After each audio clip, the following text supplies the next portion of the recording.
Hi, I'm Court, and I'm from California, and today I'm going to be talking to you about wound care.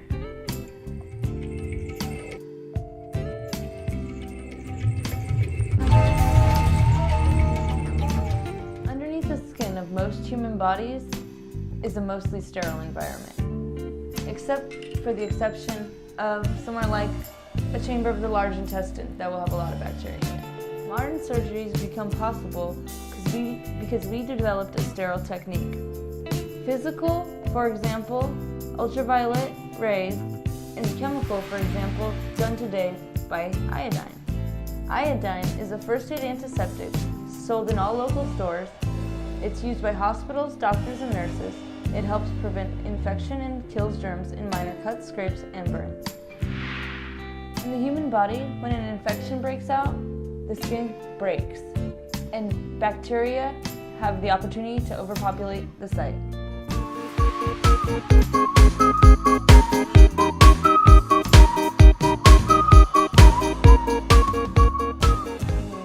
We have to kill mostly all the germs and bacteria to provide it a mostly favorable and a mostly sterile site to grow back.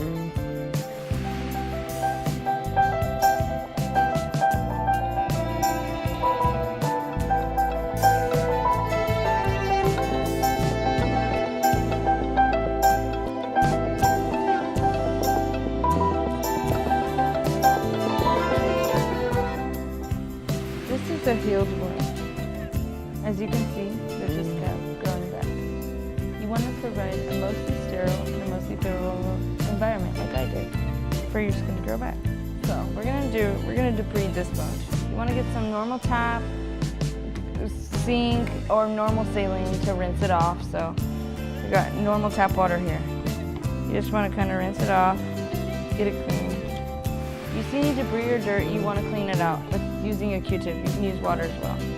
So I just wet it, get it all out. Clean. A chemical solution like hydrogen peroxide to sterilize it. And you have to rinse it off with water because chemical will break down the bone. Now I'm going to chemically sterilize it using iodine, and you can pour your iodine on little cloths like this. You want to pour the iodine on the cloth, rinse it off, and you have to remember to rinse off the chemical.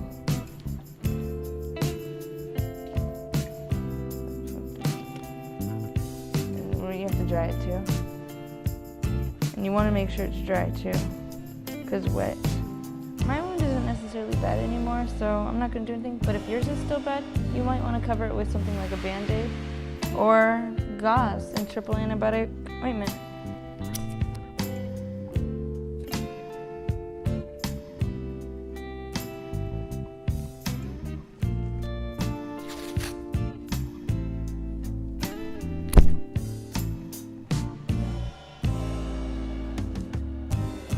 If you're at home and you're letting your wound breathe, or you're using gauze, you want to take it off and let it breathe at home. And they have anaerobic bacteria in it, which means they are killed by oxygen. So that means let it breathe and let the oxygen kill them.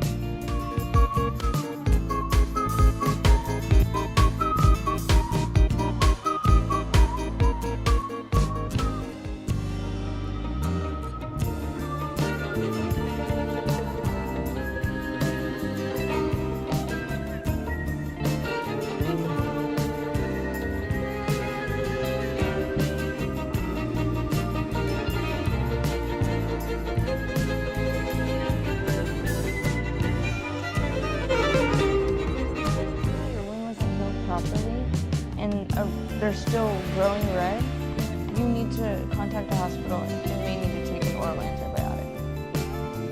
Occasionally, your wound may come very violently, and that may mean it contains a superbug or flesh-eating bacteria, and that means you need to head to a hospital as soon as possible. I'm going to be showing you some pictures and old videos of my wound in the beginning stages, and some pictures and videos of my friend's disfigured arm for comparison.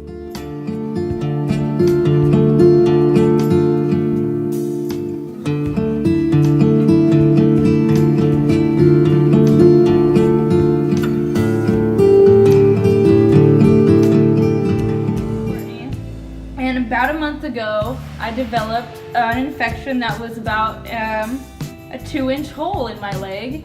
And since then, I've been healing it at home self-sufficiently, and it's about shrunk a 1/2 inch. And I'll show you what I've been doing to accomplish regular warm tap water. This right here is hydrogen peroxide. It's a topical USP solution. This right here is first aid antiseptic, 10% providone iodine. This right here is a triple antibiotic ointment, and these are just different types of bacterial gauze pad. This is a Q-tip, and these are bacteria like staph and MRSA. 2-inch hole that was infected. Me and my best friend both acquired the same wound. She, on the other hand, went into the hospital, went septic, and could have died potentially. Whereas with knowledge, you could do this all at home and heal it yourself. And I'm gonna do that now. I'm gonna show you how to clean the wound properly here. So I put a bucket to collect anything that I drop. So what we're gonna do first is we're gonna clean it out with a little. No, we're gonna clean it out with hydrogen peroxide first. I can't do it. Just that. Now, get your water. Just gonna get a little bit.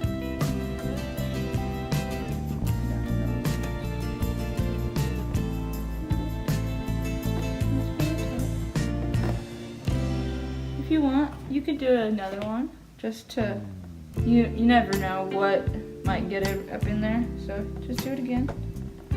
The bubbling means that it's killing bacteria, so that's actually a bad and a good sign. Wash it off. Now, what we're gonna do here is, I'm gonna get this first aid antiseptic ointment, and I'm just gonna put a very small amount, because this goes directly in the wound.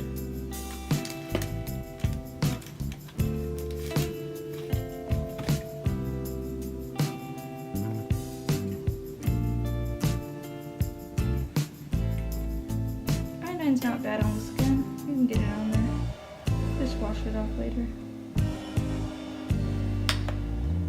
That's what I would do.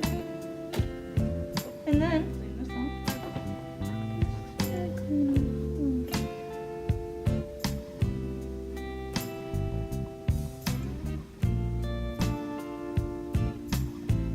Go.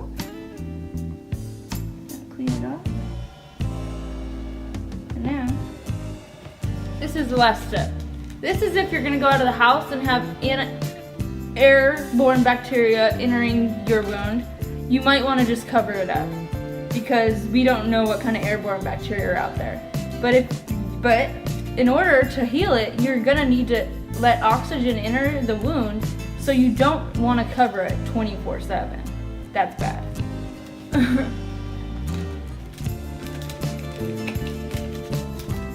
Now, I'll prepare my gauze.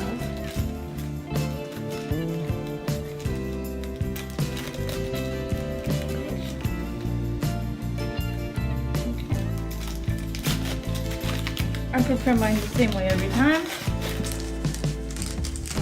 I open it like that. I unfold it like that.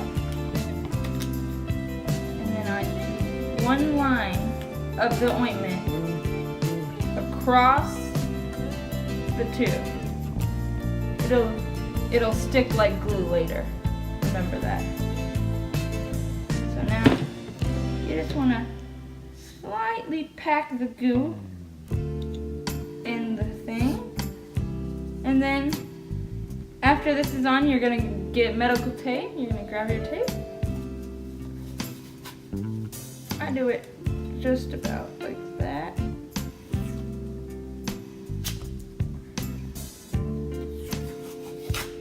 And just about like that.